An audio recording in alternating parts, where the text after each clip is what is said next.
రూపాయలు దోచిపెట్టే కార్యక్రమం చేస్తోంది. అదేవిధంగా ఈరోజు గతంలో జగన్మోహన్ రెడ్డి గారి ప్రభుత్వము ఉద్యోగాలు కల్పించడంలో పూర్తిగా విఫలమయ్యి ఉద్యోగాలను పూర్తిగా విస్మరిస్తే ఈరోజు చంద్రబాబు నాయుడు గారి ప్రభుత్వము మరో అడుగు ముందుకు వేసి ఉన్న ఉద్యోగాలు తొలగించే ప్రక్రియ కూడా చేపడుతోంది. దానికి ప్రత్యక్ష ఉదాహరణ ఈరోజు టీచర్లను అద్దెగా తీసుకొచ్చిన టెట్ లాంటి పరీక్షలు. ఈ విధంగా ప్రతి విషయంలో కూడా జగన్మోహన్ రెడ్డి గారి ప్రభుత్వంలో ఏదైతే తప్పులు జరిగాయి, ఏవైతే అరాచకాలు జరిగాయి అని చెప్పి ప్రజలు ఆ ప్రభుత్వం మీద వ్యతిరేకతతో కూటమి ప్రభుత్వానికి చంద్రబాబు నాయుడు గారికి అధికారం ఇస్తే దానికి 10 రెట్లు దోపిడీ చేసే కార్యక్రమం చేస్తున్నారు, అరాచకాలు చేస్తున్నారు, వ్యవస్థలను పూర్తిగా నిర్వీర్యం చేస్తున్నారు. గత ప్రభుత్వ హయాంలో పోలీస్ డిపార్ట్మెంట్ ని వారి పార్టీ కార్యకర్తల్లాగానో లేదా మరో రకంగానో పార్టీ లాగా మార్చుకొని అధికార పార్టీకి పూర్తిగా వన్ సైడ్ గా పనిచేసే ఒక విష సంస్కృతికి పునాది వేస్తే ఈరోజు చంద్రబాబు నాయుడు గారి ప్రభుత్వంలో ఏకంగా పోలీస్ డిపార్ట్మెంట్ అంటే ఇది ఒక వ్యవస్థ కాదు, తెలుగుదేశం పార్టీకి సంబంధించిన ఒక విభాగం అనే విధంగా ఈరోజు రాష్ట్రంలో పోలీస్ వ్యవస్థను సర్వనాశనం చేసే ప్రయత్నము ముఖ్యమంత్రి చంద్రబాబు నాయుడు గారి ప్రభుత్వం చేస్తున్నారు. ఈరోజు రాష్ట్రంలో ప్రభుత్వ వ్యతిరేక విధానాలపైన ఎవరు పోరాటం చేసినా లేదా వ్యతిరేకంగా మాట్లాడినా వాళ్ళను తప్పుడు కేసులు పెట్టి బెదిరించే ప్రయత్నం చేస్తున్నారు, అక్రమంగా అరెస్ట్ చేసే ప్రయత్నం చేస్తున్నారు. ఈరోజు ఎక్కడైతే అన్యాయంగా అవుతుందో, ఎక్కడైతే బాధితులు ఉన్నారో వాళ్ళు ప్రశ్నిస్తే కూడా ఈరోజు వాళ్ళ మీద తప్పుడు కేసులు పెట్టే ప్రయత్నం చేస్తున్నారు, జైళ్లకు పంపించే ప్రయత్నం చేస్తున్నారు. దీనికి సంబంధించి గత 16-17 నెలల కాలంలో అనేక ఉదాహరణలు మనం చూసాం. కరేడు రైతుల పైన పెట్టిన కేసులు కావచ్చు, మహిళల పైన పెట్టిన కేసులు కావచ్చు, ఉద్యోగస్తుల పైన పెట్టిన కేసులు కావచ్చు, అదే విధంగా బీసీల పైన జరిగిన దాడుల గురించి కావచ్చు.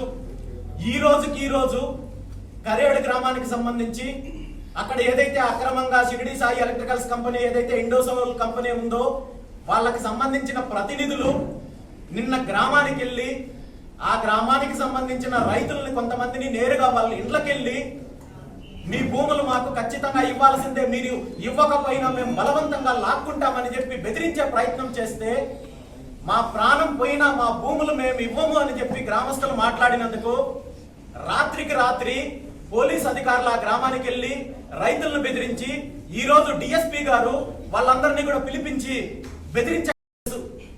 ఇప్పటికీ సుమారు 12-13 కేసులు పైగా అక్కడ మత్స్యకారుల పైన సుమారు 200 మందికి పైగా అక్రమ కేసులు 307 లాంటి కేసులు పెట్టి భయపట్టించే కార్యక్రమం చేస్తున్నారు. ఇక నా విషయానికి తీసుకుంటే మీ అందరికీ తెలుసు, 2 సంవత్సరాల క్రితము ఈ రాష్ట్రంలో ఈ 2 దోపిడీ పార్టీలు, ఈ 2 దోపిడీ కుటుంబాల పాలనకు వ్యతిరేకంగా బహుజన సామ్రాజ్యం కోసం బహుజనులకు అధికారం రావాలి, బీసీలకు అధికారం రావాలి, ఈ రాష్ట్రంలో ప్రత్యామ్నాయ రాజకీయం కావాలి, రైతులకు మంచి జరగాలి, యువతకు మంచి జరగాలి, అన్ని వర్గాలకు మంచి జరగాలనే ఒక ఆశయంతో భారత చైతన్య యువజన పార్టీని స్థాపించిన తర్వాత గత ప్రభుత్వ హయాంలో నా మీద అనేక రకాలుగా తప్పుడు కేసులు పెట్టారు, అనేక రకాలుగా దాడులు చేశారు, వేధించారు. ఇవన్నీ కూడా నేను చెప్పడం కాదు, ఈ రాష్ట్ర ప్రజలందరికీ తెలుసు. ప్రస్తుత ముఖ్యమంత్రి చంద్రబాబు నాయుడు గారు సాక్షాత్తు పుంగనూరుకు వచ్చినప్పుడు బహిరంగ సభలో ఈ విషయాల గురించి స్పష్టంగా చెప్పారు. నా మీద తప్పుడు కేసులు పెట్టారని. సాక్షాత్తు అసెంబ్లీలో నా మీద 27 క్రిమినల్ కేసులు, తప్పుడు కేసులు పెట్టారని చెప్పి ముఖ్యమంత్రి గారు స్వయంగా ప్రకటించారు. ఈరోజు ముఖ్యమంత్రి చంద్రబాబు నాయుడు గారి ఆధ్వర్యంలో నడుస్తున్న ప్రభుత్వంలో జరుగుతున్న తప్పులను ఎత్తి చూపిస్తున్నానని, ఏదైతే రైతులకు సంబంధించిన జరుగుతున్న అన్యాయం పైన కావచ్చు, లేదంటే నిరుద్యోగులకు సంబంధించిన జరుగుతున్న అన్యాయం పైన కావచ్చు, లేదంటే తిరుమలలో జరిగిన అపచారాలకు సంబంధించి కావచ్చు, నేను చేసిన పోరాటానికి ఈ ప్రభుత్వం చంద్రబాబు నాయుడు గారి ప్రభుత్వము ఇప్పటికీ నా మీద సుమారు 10 కేసులకు పైగా పెట్టారు. తిరుమలకు పాదయాత్రగా వెళ్ళి అక్కడ అపచారం జరిగింది కాబట్టి దీని ప్రక్షాళన చేయాలని చెప్పి ప్రభుత్వాన్ని డిమాండ్ చేస్తే నా పైన తిరుమలలో కేసు పెట్టారు. అదేవిధంగా ఒక బీసీ సామాజిక వర్గానికి సంబంధించిన వ్యక్తి చనిపోతే అతని అంత్యక్రియలు జరగనివ్వకుండా ఆ ప్రాంతానికి సంబంధించిన కొంతమంది అధికార పార్టీకి సంబంధించిన నాయకులు అడ్డుకున్నారని చెప్పి అక్కడికి వెళ్ళి వాళ్ళకి న్యాయం చేయాలని చెప్పి డిమాండ్ చేస్తే నా మీద క్రిమినల్ కేసులు పెట్టారు. అదేవిధంగా కరేడు ప్రాంతంలో రైతులకు వ్యతిరేకంగా అక్కడ బలవంతపు భూసేకరణ జరుగుతోందని చెప్పి రైతులకు మద్దతు ఇవ్వడానికి ప్రయత్నం చేస్తే అక్కడ నా మీద క్రిమినల్ కేసులు పెట్టారు. ఈ రోజు గత కొన్ని రోజుల క్రితము రాజయ్యపేట గ్రామంలో మత్స్యకారులకు మద్దతుగా నేను వెళ్ళడానికి ప్రయత్నం చేస్తే రాజమండ్రిలో నన్ను అడ్డుకొని అక్కడ నా పైన తప్పుడు కేసులు పెట్టారు. ఆ తర్వాత గత 12వ తేదీన విశాఖపట్నం నుండి గౌరవ హైకోర్టు ఆదేశాలు ఆర్డర్స్ తీసుకొని అక్కడి నుండి రాజయ్యపేటకు వెళ్ళడానికి ప్రయత్నం చేస్తే పూర్తిగా నన్ను హోటల్లో నిర్బంధించి నన్ను కదలనివ్వకుండా చేసి ఆ జిల్లా 3 డిఫరెంట్ పోలీస్ స్టేషన్లో నా మీద 3 తీవ్రమైన నేరాలు చేశారని చెప్పి ఒకేసారి కేసు పెట్టడం జరిగింది. విశాఖపట్నం సంబంధించిన మహిళా పోలీసుల పైన నేను దాడి చేశానని చెప్పి వైజాగ్ ఎయిర్పోర్ట్ పోలీస్ స్టేషన్ లో కేసు పెట్టారు, క్రిమినల్ కేసు ఫైల్ చేశారు. అదేవిధంగా నన్ను నిర్బంధించారని చెప్పే ఆక్రోశంతో ఆవేదనతో మత్స్యకారులు రైతులు రోడ్ల మీదకి వచ్చి నిరసన తెలియజేస్తే రోడ్లలో నేను రాస్తారోక చేశానని చెప్పి నా మీద తప్పుడు కేసు పెట్టారు. అదేవిధంగా రాజయ్యపేటకు సంబంధించి ఆ ఆందోళన ఆ ఉద్యమకారులని నేను రెచ్చగొట్టి వాళ్ళ ద్వారా ఉద్యమాన్ని ప్రేరేపించి పోలీస్ స్టేషన్ మీదకి దాడి చేయడానికి ప్రయత్నం చేశాను లేదా పోలీసులను గాయపరిచానని చెప్పి ఏకంగా హత్యా ప్రయత్నం కేసు నక్కపల్లి పోలీస్ స్టేషన్ లో పెట్టారు.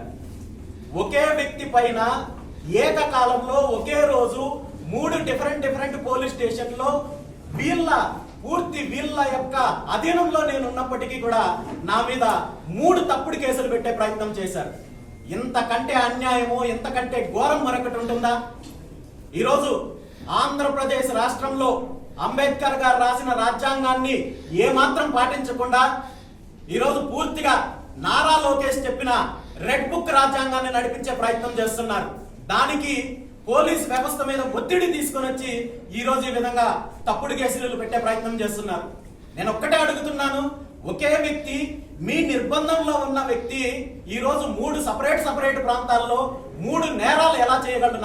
నేనేమైనా దశావతారాలు ఎత్తానా లేదా మరొక అతీతమైన శక్తులు ఏమన్నా ఉండి నేను ఇంకో రకంగా చేయగలుగుతున్నానా?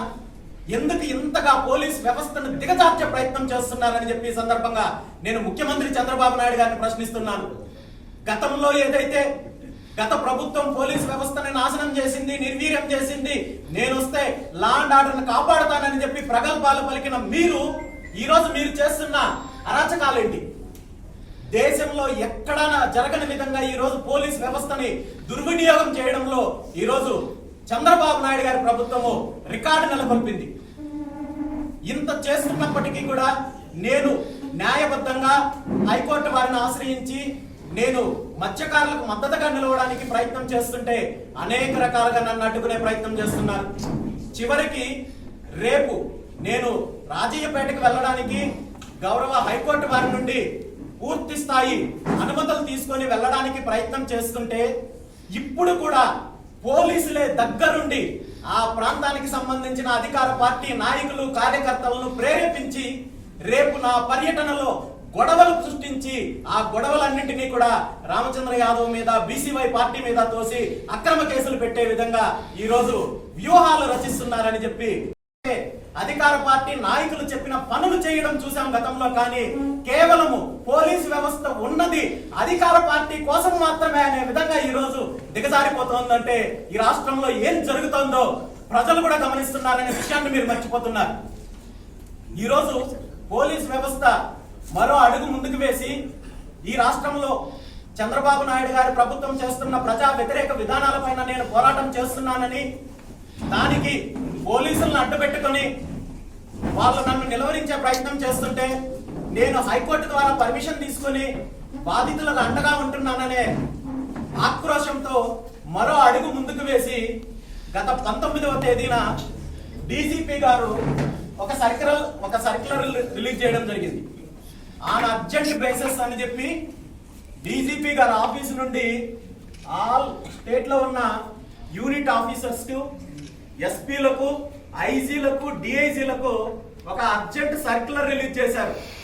ఈ సర్క్యులర్ సారాంశం ఏంటంటే భారత చైతన్య యువజన పార్టీ అధ్యక్షుడు రామచంద్ర యాదవ్ గారి పైన రాష్ట్రంలో ఉన్న టోటల్ క్రిమినల్ కేసులు ఏవే ఉన్నాయో వాటన్నింటినీ కూడా సేకరించమని చెప్పి, ఇది చాలా అత్యవసరమైన సమస్య ఈ రాష్ట్రంలో, ఇంకా వేరే సమస్యలు ఏమీ లేవు, మాకు ఇది చాలా అత్యవసరమైన సమస్య అని చెప్పి ఈ రోజు రాష్ట్రంలో ఉన్న ఎస్పీలకు అందరికీ, యూనిట్ ఆఫీసర్లందరికీ, ఐజీలకు, డిఐజీలకు సర్క్యులర్ రిలీజ్ చేయడం జరిగింది.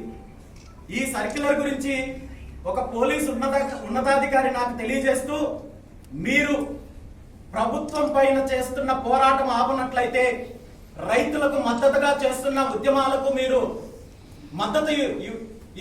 మద్దతు ఇవ్వకుండా వెనక్కి రానట్లయితే మీ పైన ప్రభుత్వం తీవ్రమైన చర్యలు తీసుకుంటుంది.